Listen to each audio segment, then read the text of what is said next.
부활신앙의 질문과 해답, 이런 제목으로 주의 말씀 함께 나누겠습니다. 우리가 살아가면서 무엇인가 궁금해서 알고 싶어 질문을 갖는다고 하는 것은 매우 중요한 일입니다. 저는 건강관리를 위해서 저녁 식사를 하지 않습니다. 해도 간단하게 삭 한 쪽 정도만 먹지 않습니다. 가끔 이 금기를 깰 때가 있습니다. 언제냐면 청년들이 저를 밥 먹으러 가자 꼬실 때 꼬임에 넘어갑니다. 청년들이 목사님 같이 식사하실래요 하면 제가 거절을 하지 않습니다. 이유는 두 가지입니다. 청년들이 좋아서 그렇습니다. 내가 접근하면 만나주지 않네. 그들이 만나러 갔다는 건 나한테는 너무 좋은 기회이기 때문에 갑니다. 그리고 또 제가 그들을 거절하지 않은 이유가 있습니다. 청년들은 성장해야 합니다. 성장해야 할 그들이 저한테 어떤 질문을 하면 너무 반가고 좋습니다. 나는 그들이 가야 할 길을 걸어온 사람이고 나는 그들이 살아갈 길을 살아온 사람들이기 때문에 그들에게 알려주고 싶은 게 너무나 많습니다. 그런데 묻지 않을 때 답을 주면 되지 않기 때문에 물을 때까지 기다려야 됩니다. 그런 청년들과 함께 있으면 이런 걸 저런 걸 물어볼 때마다 제 인생의 노하우를 알려주고 위험한 길, 좋은 길, 안전한 길들을 알려주게 됩니다. 그런데 질문이 유독이 많은 청년들은 확실히 다릅니다. 성장이 있습니다. 변화가 있습니다. 그러나 도대체 어른을 만나도 묻는 게 없어요. 밥이나 먹고 가만히 가는 애들은 성장에 멈춰 있든지 아니면 저를 통해 성장에 관심이 없는 사람이라는 것을 알 수 있습니다. 여러분에게는 신앙생활하면서 많은 질문을 가질 때 신앙이 성장하게 되는 것입니다. 그러나 이런 처음 가는 영적인 길을 처음 가면서도 도대체 질문이 없다. 둘 중에 하나입니다. 죽어 있는 겁니다. 그 사람은 종교라는 옷을 입고 앉아있는 살아있지만 죽은 자의 삶인 겁니다. 그러나 질문을 하고 싶은데 못한다. 아직 확신이 없는 겁니다. 나는 여러분들에게 수많은 질문을 갖게 되기를 바라고 그 질문을 찾아서 동서남북을 헤매다가 보물 찾듯이 질문에 해답을 찾았을 때 그 기뻐하는 감격이 있기를 바랍니다. 저는 한 사람을 좀 소개하고 싶습니다. 춘천에서 목회하시는 김 목사님이라는 분이신데 이분은 1986년도에 충남 어느 학교에서 체육선생으로 일하는 김 선생이라는 분이었습니다. 그런데 이분이 예수 믿고 너무 기쁘고 좋아서 기도회를 가게 됐는데 당시 본인이 학교에 있는 근방에 사범대학생들 6명과 함께 예배를 드리게 되었습니다. 정기적으로 예배 드리면서 기도하던 것이 싹이 나서 몇 년 있다가 이제 교회를 개척하게 되었습니다. 열심히 전도하고 열심히 제자 훈련을 했는데 한 가지 그에게 질문이 쌓이기 시작했습니다. 내가 이렇게 열심히 성경을 가르치고 이렇게 열심히 제자 훈련했는데 왜 안 변하냐? 사람이 안 변해. 사람이 안 변하는 거예요. 여전히 그러고 있는 거예요. 두 번째, 제자 훈련의 목적은 재생산인데 불신자를 신자로 만들어 놓은 그 사람이 또 다른 사람을 전도하는 게 재생산인데 왜 재생산이 안 될까? 몇 년을 가도 혼자만 교회 다녀. 몇 년을 가도. 이게 그분은 궁금했습니다. 왜 그러지? 왜 사람이 안 변하지? 왜 사람이 똑같이 그렇게 안 믿는 가족 그대로 놔두고 신자도 그대로 놔두고 다 지옥 가는 대비두고 혼자만 이렇게 와서 앉아 있을까?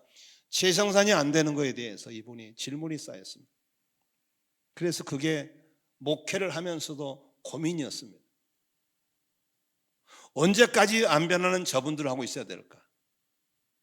언제까지 재생산하지 못한 저들과 함께 이 길을 가야 될까에 대한 질문이 끊임없이 자신을 그대로 놔두지 않았습니다. 그래도 어느 날 계속 궁금해서 질문한 가운데 문득 이런 질문이 왔습니다. 혹시 이것은 저들의 문제가 아니라 목회자인 나한테 문제가 있지 않을까? 그래서 나에게 무슨 문제가 있는지를 알려달라고 계속 기도하기 시작했습니다. 그때 하나님으로부터 중요한 답을 듣게 되었습니다. 목회자의 문제였습니다. 십자가의 복음을 전하고 부활을 전하면서도 정작 그 목회자 자신은 예수의 십자가의 죽음에만 머물러 있을 뿐이지 부활의 주님을 믿지 않고 있다는 사실을 알게 되었습니다. 아, 내 속에 부활의 신앙이 정리가 안 됐구나. 그리고 고민하던 중에 2006년이 되었습니다. 요한복음 16장 묵상하다가 보혜사 성령님에 대해서 듣게 되었습니다. 예수님이 하신 말씀이 내가 죽으면 너희들의 유익이 될 것이다. 내가 죽으면 너희들에게 하나님의 성령을 보내실 것이다. 그리고 그 성령이 오시면 죄에 대해서, 의에 대해서, 심판에 대해서 너에게 모든 걸 알려주게 될 것이다. 그러면서 정말 그의 신앙에 획기적인 변화를 갖게 되었습니다. 그리고 십자가의 죽음과 함께 부활을 열심히 전하게 되었습니다. 그때부터 사람이 죽었다가 다시 산다는 이 부활의 신앙을 가진 성도들의 삶이 변하기 시작했습니다. 그리고 그 부활의 신앙을 가진 사람이 넘어져도 다시 일어나고 절망의 소망을 갖고 병에서 노인받고 어떤 상황에 낙심하지 않은 사람들로 일어나는 걸 보게 되었습니다. 그 부활의 증인들이 이런 간증을 하고 있습니다. 와, 진짜 예수님이 부활하셨구나. 와, 진짜 영원한 나라가 존재하고 있구나. 예수의 십자가와 부활을 믿으면서 얼마나 울었는지 모릅니다. 내가 그토록 무시했던 하나님을 내가 이렇게 살아계신 하나님으로 믿게 되었구나. 어떤 장애인은 장애가 나한테는 큰 절망이고 불행이었는데 이 장애 때문에 예수를 만나는 축복의 통로가 되었구나. 나는 죽은 자가 부활한 걸 믿기 때문에 중심의 이분만 놓치지 않으면 나는 오뚜기처럼 넘어져도 다시 일어설 수 있구나. 이런 간증들을 쏟아놓게 되었습니다. 그러면서 맨날 뺀들뺀들 변하지 않는 사람들의 모임이 이제는 날마다 공동체가 변하기 시작했고 새로운 사람을 전도해 오고 그리고 삶의 변화의 간증들이 줄을 잇게 되었습니다. 저는 오늘 이 설교를 듣고 있는 여러분들에게 질문하고 싶습니다. 여러분의 주인은 누구입니까? 여러분의 주인이 돈이라면 돈에 의해서 여러분은 움직이게 될 겁니다. 정치인들은 그들의 삶의 주인이 권력입니다. 권력에 의해서 그들은 움직입니다. 너의 주인은 누구냐? 나의 주인은 누구냐라는 질문 앞에 우리는 어떠한 울림을 갖고 있습니까? 세계 역사 가운데 죽었다가 다시 살아난 사례들은 종종 있습니다. 그러나 몇 분 만에 다시 산다든가, 그러나 그것도 참 의학적인 기적이긴 하지만 그들은 다 죽었습니다. 다시. 그러나 죽은 지 사흘이 지나서 몸에서 썩은 냄새가 나는 그런 시신인데 불구하고 다시 살아난 부활 사건, 그리고 그는 영원히 죽지 않는 몸이 되어서 하나님과 들림받은 예수의 부활 사건은 팩트이면서도 가장 위대한 사건으로 이 땅에 남아 있습니다. 그런데 왜 사람들의 기억 속에서 이 부활의 신앙이 아련하게 사라져가고 있을까입니다. 왜 부활에 대해서 궁금증이 없을까입니다. 둘 중에 하나입니다.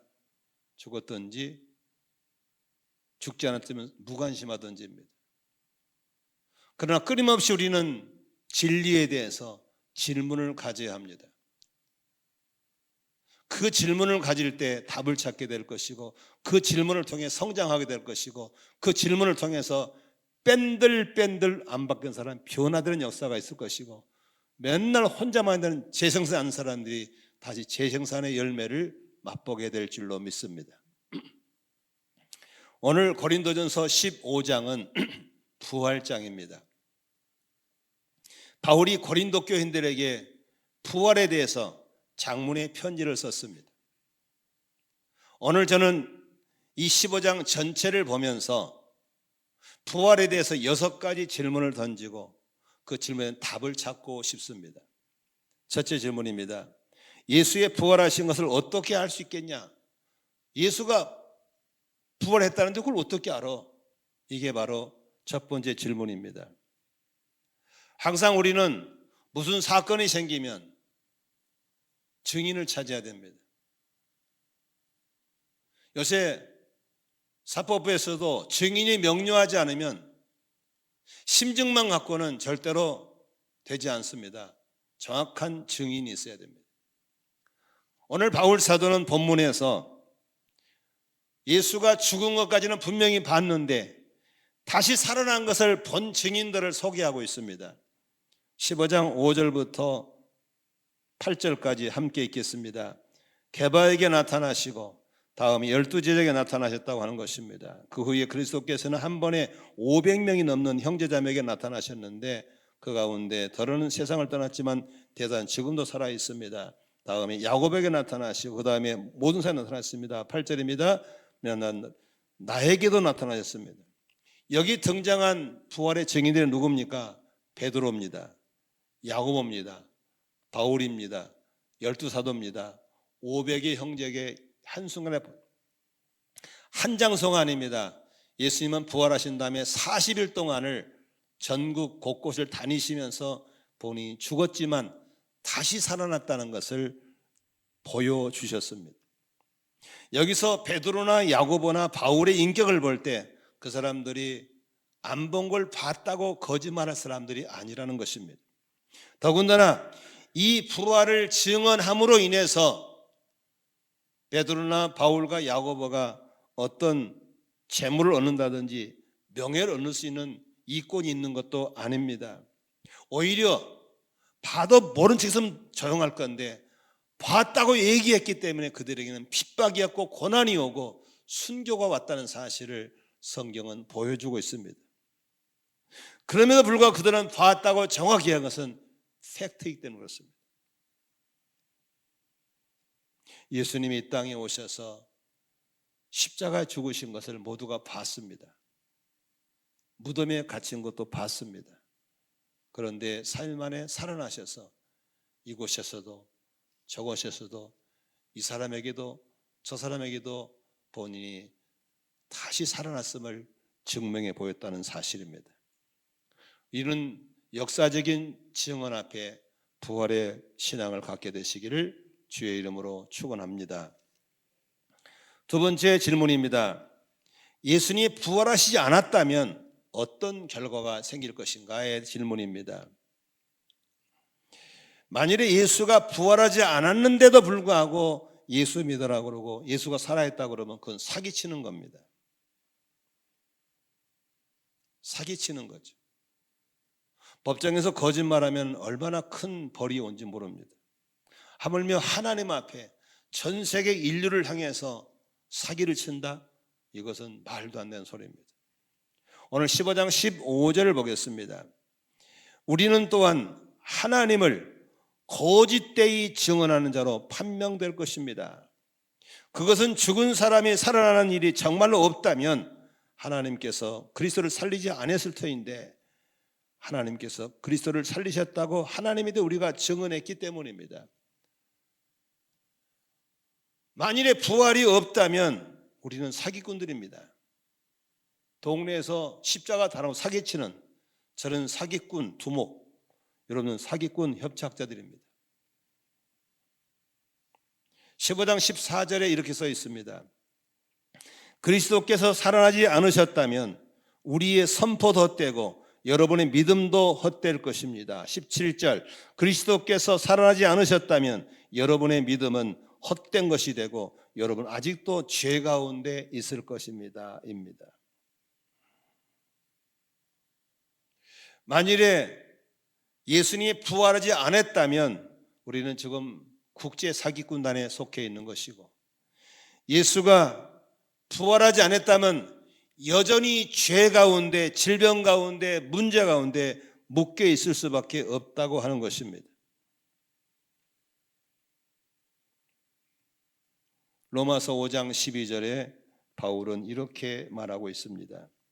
그러므로 한 사람으로 말미암아 죄가 세상에 들어왔고 그 죄로 말미암아 죽음이 들어왔고 모든 사람이 죄를 범하기 때문에 죽음이 모든 사람이 오게 됐다. 여기 한 사람은 누굽니까? 아담을 통해 이 땅에 세상에 죄가 들어왔고 그 죄 때문에 죽음이 들어왔고 모든 사람이 죄를 범했기 때문에 모든 사람이 죽게 됐다고 하는 것입니다. 그러므로 예수의 부활이 없다면 모두가 다 죄 가운데서 죽음의 문턱 앞에 놓이게 된 겁니다. 여기서 또 질문 하나 할까요? 그런데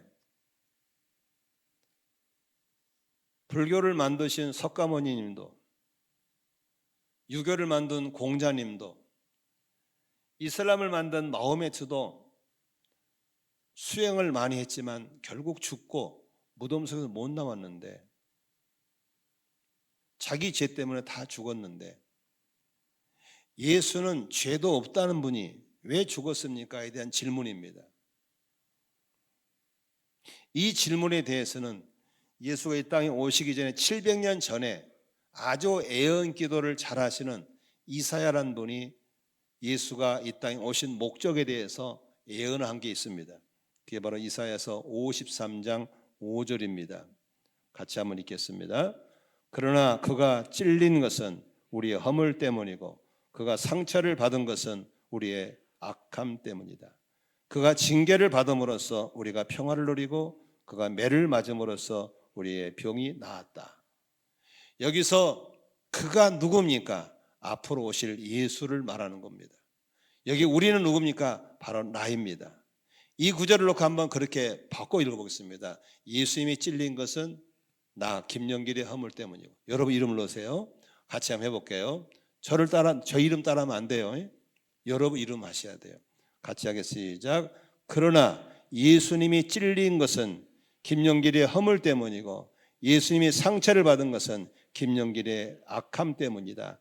예수님이 징계를 받음으로써 김영길이가 평화를 누리고 예수님이 매를 맞음으로써 김영길이의 병이 나았다. 아멘이시죠? 죄 없으신 그분이 십자가에 죽으신 이유는 바로 저와 여러분의 죄 때문이라고 성경은 정확하게 얘기하고 있습니다. 그래, 그분은 성경대로 오셔서 성경대로 죽으셨고 그리고 성경대로 죽음을 깨버리고 부활하셨다고 말하고 있는 것입니다. 그게 바로 여러분 책 보십시오. 15장 3절. 꼭 밑줄 칠 게 있습니다. 같이 한번 읽겠습니다. 나도 전해받은 중요한 것을 여러분에게 전해드렸습니다. 그것은 곧 그리스도께서, 밑줄 치세요, 성경대로 우리 죄를 위해 죽으셨다. 성경대로입니다. 4절에 무덤에 묻혀같이 성경대로 사흘 만에 살아나셨다. 성경에 기록된 대로 하나님은 우리를 용서하셨고 우리를 살려주신 것을 믿으시기를 바랍니다. 그러므로 예수가 부활이 없었다면 여전히 우리는 죄 가운데 있고 여전히 질병 가운데, 여전히 저주 가운데 있다가 지옥길을 갈 수밖에 없었습니다. 그러나 예수님이 우리의 죄를 다 뒤집어 쓰시고 깨뜨리시고 살아나셨기 때문에 예수 죽음 내 죽음, 예수 부활 내 부활의 은혜를 입게 된 걸 믿으시기를 바랍니다. 세 번째 질문입니다. 예수의 부활은 나와 무슨 상관이 있는가입니다. 나와 무슨 상관이 있는가?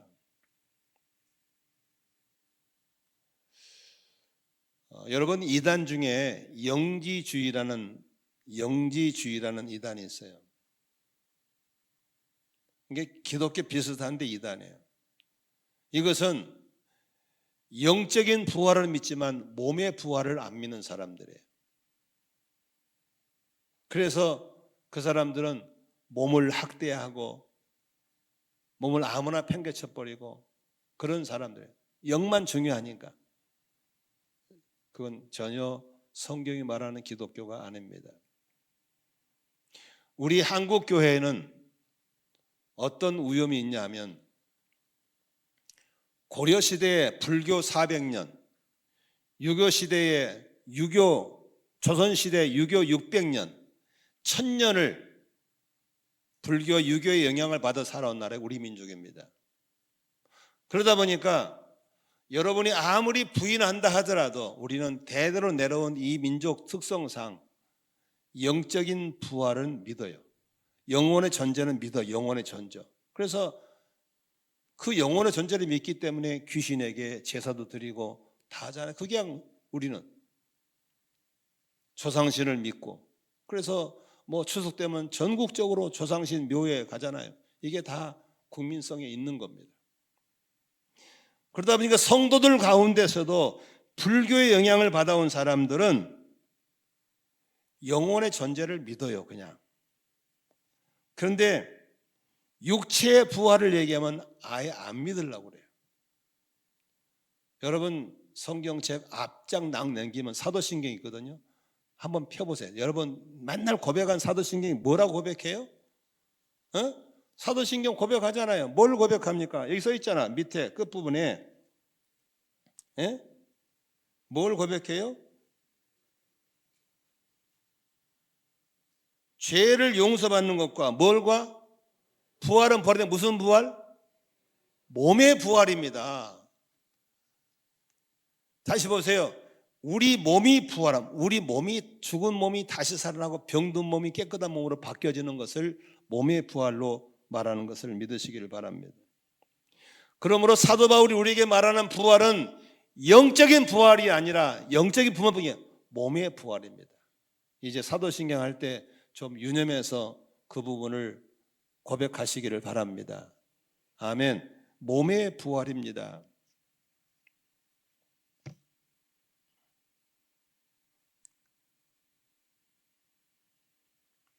그러면 어떤 몸으로 부활할 것인가? 네 번째 질문입니다. 어떤 몸으로 부활할 것인가의 질문입니다. 15장 35절을 한번 읽겠습니다. 그러나 죽은 사람이 어떻게 살아나며 그들은 어떤 몸으로 옵니까? 하고 묻는 사람이 있을 것입니다. 묻겠습니다. 여러분의 몸이 부활할 걸 믿으시면 아멘 하십시다. 몸의 부활 믿으시죠? 그게 기독교 영적인 부활뿐만이 아니라 몸의 부활입니다. 몸의 부활. 예수님이 부활하실 때 제자들이 몸을 만질 수 있었어요. 식사도 했어요. 만질 수 있고 볼 수 있는 몸의 부활을 말하는 것입니다.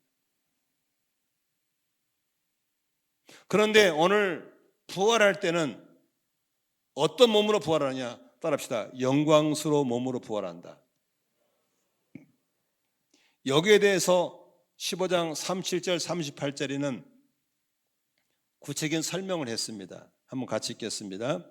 그리고 그대가 뿌리는 것과 그것은 장차 생겨날 몸 그 자체가 아닙니다. 밀이든지 그 밖에 어떤 옥시든지 다만 씨앗을 뿌리는 것입니다. 그러나 하나님께서는 믿으시세요? 하나님께서는 원하시는 대로 그 씨앗에 몸을 주시고 그 하나하나의 씨앗에 각기 고유한 몸을 주십니다. 각기 고유한 몸, 꼭 동그라미 치세요. 각기 고유한 몸을 주십니다. 사과나무를 심으면 사과가 열리지 딸기가 열리지 않습니다. 감나무를 심었는데 감이 열리지 배가 열리지 않습니다. 그러므로 부활할 때는 엉뚱한 사람 부활한 게 아닙니다. 나의 모습 그대로 부활하는 겁니다. 먼저 떠난 여러분의 사랑하는 자녀, 형제, 부모님들 모습을 그렇게 볼 수 있게 부활되는 걸 믿으시기를 바랍니다. 그런데요, 잘 보세요. 부활되는 어떤 부활이냐?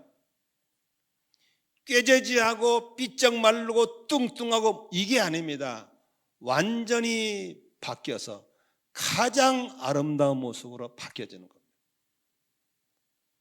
저는 가끔 가다가 이런 걸 보거든요. 요새 유명한 가수 있잖아요. 예를 들면 임영웅 씨 같은 경우 요새 유명하잖아요. 아줌마들이 되게 좋아하더만. 근데 임영웅 씨가 유명하기 전에 한번 얼굴 보세요. 진짜 촌티납니다.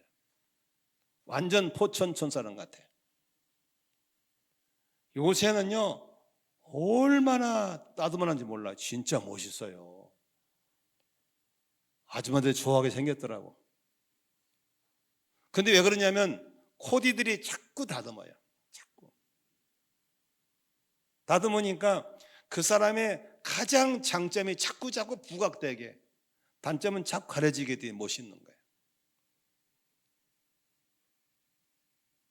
그래서 예수님이 우리가 부활될 때는 나의 본래 모습 그대로지만 가장 멋있는 부분만 드러내는 그렇게 멋있게 부활될 줄로 믿습니다. 그래서 이렇게 말하래요. 맞아 이게 이 사람 맞아. 이렇게 멋있는 게 숨어 있었네. 야, 이 사람 이렇게 멋있는 게 숨어 있었네. 감춰져 있었네. 이게 다 드러나는 멋있는 모습으로 부활될 걸 믿으시기를 바랍니다. 통 몰라보겠네요 아니라 알아볼 수 있어요. 믿으시면 아멘 하십시다. 알아볼 수 있어요. 저는 우리 어머니가 보고 싶고 우리 아버지가 보고 싶고 먼저 떠난 우리 성도들이 보고 싶고, 그럴 때 명철다고 내가 누구야 할 필요 없어요. 다 알아볼 수 있어요. 여러분들의 가장 아름다운 모습으로 부활될 걸 믿으시기를 바랍니다. 병든 몸을 한탄하지 마십시오. 늙은 몸을 한탄하지 마십시오. 약간의 장애가 있다고 한탄하지 마세요. 장애는 정상으로 회복될 것이고 늙으면 가장 아름다운 모습으로 바뀌어질 것이고, 할렐루야. 뚱뚱하신 분은 날씬하게 될 것이고 너무 마르신 분은 적당히 살을 찔 것이고 가장 아름다운 모습으로 변화될 줄로 믿으시길 바랍니다. 그러므로 항상 절대 긍정을 가지고 거울 앞에 서서도 잠시만 기다려봐, 좀 있으면 가장 멋있는 모습 보게 될 거야.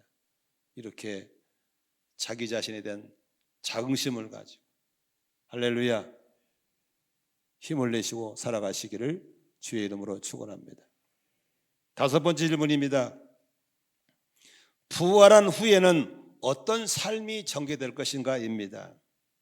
예수의 부활을 믿으시면 아멘 하십시다. 그러면 부활한 후에는 어떤 삶이 전개될 것인가입니다. 15장 51절부터 53절까지입니다. 앞으로 될 일이니까 기대하고 읽어보십시오. 같이 읽습니다. 시작. 보십시오. 내가 여러분에게 비밀을 하나 말씀드리겠습니다. 우리가 다 잠들 것이 아니라 다 변화할 터인데 마지막 나팔이 울릴 때에 눈 깜박할 사이에 호련히 그렇게 될 것입니다. 나팔 소리가 나면 죽은 사람이 먼저 썩어 이는 없어지지 않을 몸으로 살아나고 우리는 변할 것입니다. 썩을 몸이 썩지 않을 것으로 입혀하고 죽을 몸이 죽지 않을 것을 입어야 합니다. 재림의 나팔 소리가 울리면 사람들이 부활되기 시작할 겁니다. 앞서 죽은 자들이 부활돼 올 겁니다. 그 다음에 살아남은 우리가 부활될 줄로 믿습니다. 그러므로 평소에 안 들어봤던 나팔 소리 들리면 귀를 쫑긋거리면서 주님이 오신 걸로 알아도 될 줄로 믿습니다. 바울은 나팔 소리가 날 때 죽은 사람이 먼저 썩지 않을 몸으로 부활돼 나올 것이고 살아남은 우리도 부활될 줄로 믿으시기를 바랍니다. 한 번은 미국에서 계시는 아틀란타의 제임스 김 선교사님이 저한테 카톡을 보냈어요. 목사님, 저는 감히 이런 말을 좀 하고 싶네요. 어쩌면 우리 세대는 육신의 죽음 보지 않고 재림을 만날 수 있을지 모르겠네요 라는 말입니다. 세상이 너무 타락하고 너무 썩어버리고 상상을 초월하는 죄악이 범람한 가운데서 신음소리가 나서 그렇습니다. 혹시 제 말에 들리신 분들은 어쩌면은 육신의 죽음 보지 않고 이 나팔 소리를 듣게 될 사람이 있을지도 모르겠습니다. 저는 감히 제 개인적으로 그런 기도를 드립니다. 하나님, 내가 병들지 않고 이렇게 믿음 지키다가 육신의 죽음 보지 않고 재림의 나팔 소리를 들으면 좋겠어요 라는 마음의 소원을 가질 때가 있습니다. 여러분 모두 다 이런 아름다운 소원을 가지고 그리스도의 신부의 삶을 살아갈 수 있기를 주의 이름으로 축원합니다. 요한계시록에 보면은 주님께서 우리에게 이런 앞으로 되어질 일을 보여주고 있습니다. 21장 1절입니다. 나는 새 하늘과 새 땅을 보았습니다. 이전의 하늘과 이전의 땅이 사라지고 바다도 없어졌습니다. 지금 여러분 보이는 광덕산, 수암산들 다 안 보이고 새로운 땅, 새 하늘과 새 땅에 보일 때 그때가 바로 예수님 재림 이후에 펼쳐질 세상이라고 말하고 있는 것입니다.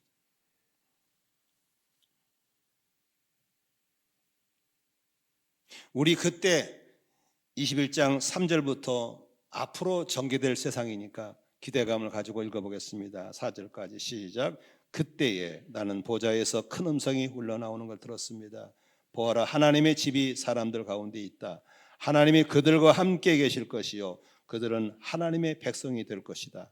하나님이 친히 그들과 함께 계시고 그들의 눈에서 모든 눈물을 닦아주실 것이니 다시는 죽음이 없고 슬픔도 울부짖음도 고통도 없을 것이다. 이전 것들이 다 사라져 버렸기 때문이다. 아멘. 다 사라져 버리고 새 하늘과 새 땅에 주어지면 그곳에서 영원히 살게 될 줄로 믿으시기를 바랍니다.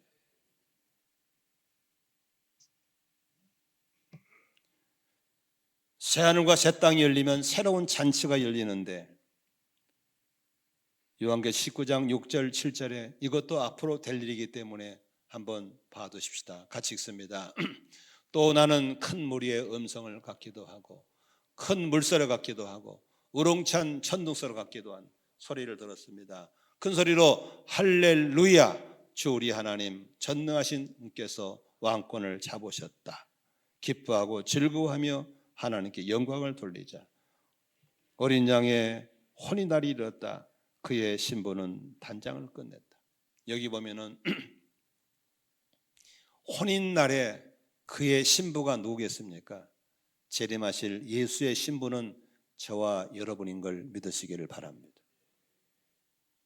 장차 있을 재림 앞에 여러분들은 어떤 신부의 모습으로 주를 맞을 준비하고 있습니까?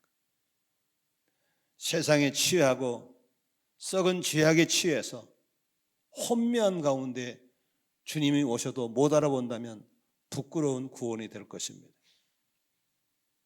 준비한 신부의 옷을 입고 주를 맞을 준비함으로 항상 깨어 있기를 주의 이름으로 축원합니다.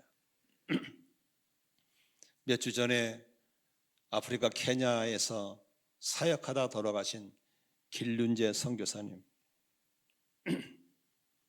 여자의 몸으로 가서 25년 동안 오토바이 타고 다니면서 그들을 살려냈는데 이제 암병이 걸려서 죽게 생겨서 세 자녀가 엄마의 사역지로 들어갔습니다.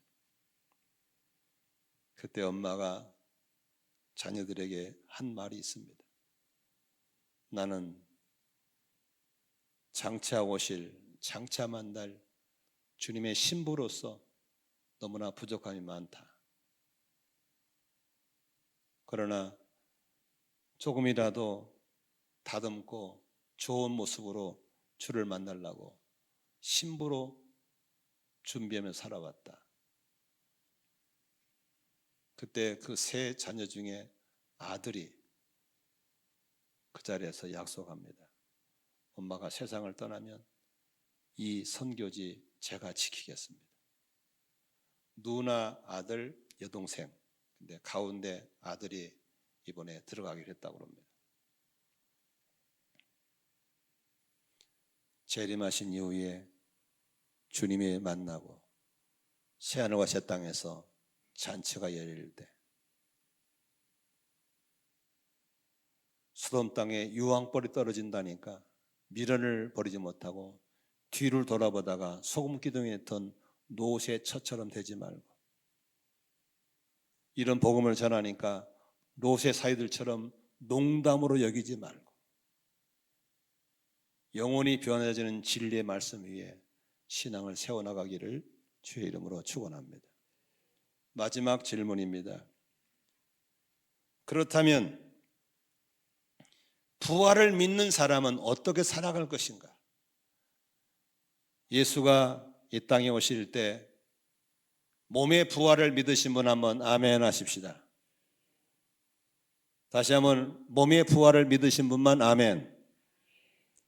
지금 아멘 하신 분은 어떻게 살아야 될까? 15장 58절에 답을 주고 있습니다. 같이 읽겠습니다. 시작. 그러므로 나의 사랑하는 형제자매 여러분, 굳게 서서 흔들리지 말고 주님의 일을 더욱 많이 하십시오. 여러분이 아는 대로 여러분의 수고가 주님 안에 헛되지 않습니다. 여기 그러므로라는 말은 무슨 말입니까? 15장에 쭉 부활을 설명했지 않습니까? 그러므로 이 부활의 신앙을 가진 사람들은 이 소리입니다. 흔들리지 말아야 됩니다. 주님의 일을 더욱 많이 하라고 그랬습니다. 왜냐하면 여러분의 수고가 헛되지 않을 것을 믿으시면 아멘 하십시다. 요한계시록 22장 12절에 사도 요한은 이렇게 말을 남겼습니다. 같이 읽습니다. 보아라, 내가 곧 가겠다. 나는 각 사람에게 그 행위대로 주려고 상을 가지고 간다라고 했습니다. 요한계시록 22장 12절에 있는 말입니다. 주님이 곧 오신다고 하셨습니다. 그리고 각 사람에게 우리가 행한 대로 갚아주려고 상을 가지고 오신다고 했습니다. 주님 오시는 날, 모자라 주님 만나는 날 상 받는 자 되시기를 주의 이름으로 축원합니다. 축원합니다. 우리 목자 목녀님들은 어제와 그제 이틀간 목자 연합 수련회를 갔습니다. 거기서 많은 분들의 간증도 듣고 강의를 들었습니다. 저는 그 강의 속에서 제 마음에 와닿는 게 있었습니다. 우리가 무슨 일을 할 때 사명감 가지고 한다라고 얘기하잖아요. 사명이라고 하는 것은 하기 싫어도 해야 되는 게 사명감이잖아요. 억지로 하잖아요. 물론 억지로도 하면 복입니다. 십자가 지기 싫어. 근데 져야만 해. 예수의 십자가 억지로 던 구레네 사람 시몬 억지로 졌어요. 근데 복 받았어요. 법궤를 싣고 갈 때 우사가 즉사에 죽어버리니까 오베드돔 집에 억지로 법궤를 가지고 들어갔어요. 억지로 진 십자가도 복을 받았어요. 그런데 그 강의에서 뭐냐면 사명 때문에 일을 하지 말라는 겁니다. 사랑으로 하라는 겁니다. 사랑으로. 목자 목녀가 사명으로 밥을 해주고 사명으로 돌봐주면 목원들이 안다는 겁니다. 여기 엄마 여러분, 아이들에게, 남편에게 사명감을 가지고 밥을 합니까? 그 밥이 맛있겠어요? 사랑으로 밥을 해야 그 밥이 맛있을 줄로 믿습니다. 제가 지금 사명감으로 설교합니까? 아니잖아요. 여러분을 사랑해서 하잖아요. 우리 주의 일 할 때 사명 그러지 마시고 이런 복음, 이런 구원의 은총을 받았으니 주님을 사랑함으로, 하나님을 사랑함으로, 이웃을 사랑함으로 힘쓰시기를 바랍니다. 그때부터 아름다운 거죠. 재미있는 거죠.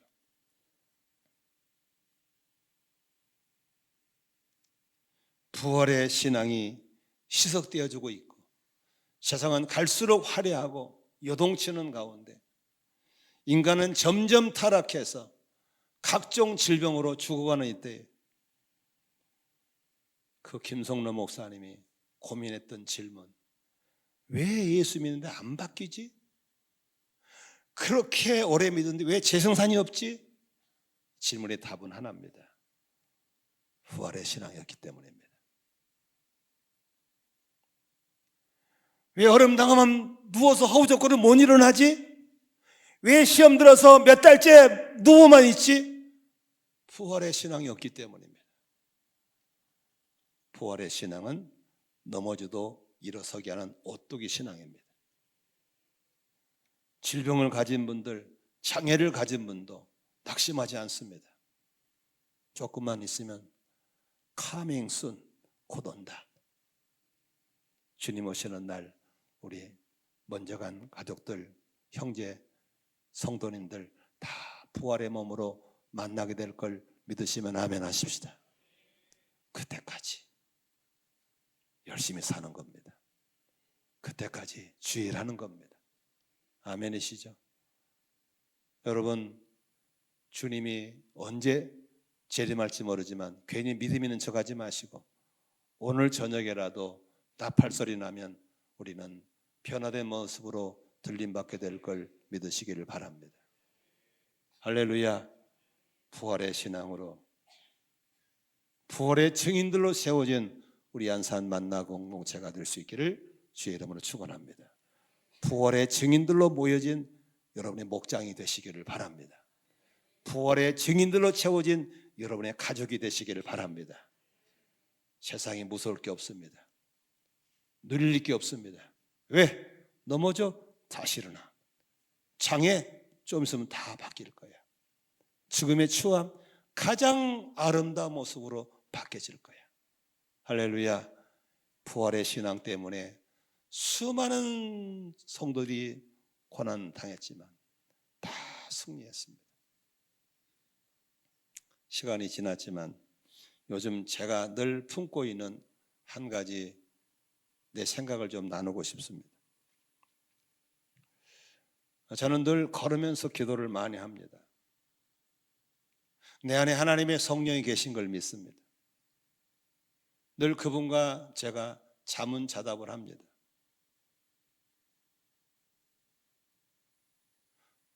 주님께서 저한테 묻습니다. 너 앞으로 어떻게 살 거야? 저는 쉽게 툭 얘기했습니다. 주님 일을 살 겁니다. 근데 최근에 질문이 달라졌습니다. 너 앞으로 남은 삶 어떻게 살 거야? 라고 하는데 나도 모르는 사이에 우리 아내가 별로 안 좋은 말을 툭 했어요. 죽고 싶습니다. 죽되 예수를 위해 죽고 싶습니다. 누가 건드리기만 하면, 기회만 온다면 나는 꼭 예수 때문에 죽고 싶습니다. 순교자의 영성이 내게 오는 거예요. 그런다고 내가 억지로 죽은 거지만 내게 그런 기회가 온다면 죽어야 되겠다. 가장 아름다운 죽음. 죽어지지 않아가지고 닌게를 꽂고 똥오줌 발발 싸고 난 그렇게 살다가 죽고 싶지 않습니다. 그냥 주를 위해 살다가 주를 위해 죽고 싶습니다. 왜냐하면 내 안에 부활의 신앙이 있기 때문에 그렇습니다. 너무너무 놀라운 모습으로 변화될 것인데 구차하게 비겁하게 살고 싶지 않습니다. 그런 기도가 막 내 속에서 막 끌어오르는 거예요. 막 푹 올라온 거예요. 그래서 혼자서 길을 걷다가 울면서 하나님, 나 비열하게 살지 않게 해주세요. 그럭저럭 살지 않게 해주세요. 하나님, 주를 위해 고난받게 해주시고 주를 위해서 교회를 위해 죽을 수만 있다면 피하지 않고 죽게 해주세요. 순교자의 신앙을 나에게 주세요. 그런 기도하고 나니까요, 무서울 게 하나도 없어요. 뭐가 무서워요? 죽겠다는데. 부활의 신앙은 겁날 게 없습니다. 우리를 절대 무릎 꿇지 못하게 합니다. 이런 부활의 신앙으로 뭉쳐진 우리 만나 공동체 되어서 세상에 비겁하지 않게 살고 떳떳하게 살고 담대하게 살아갈 수 있기를 주의 이름으로 축원합니다. 기도하겠습니다.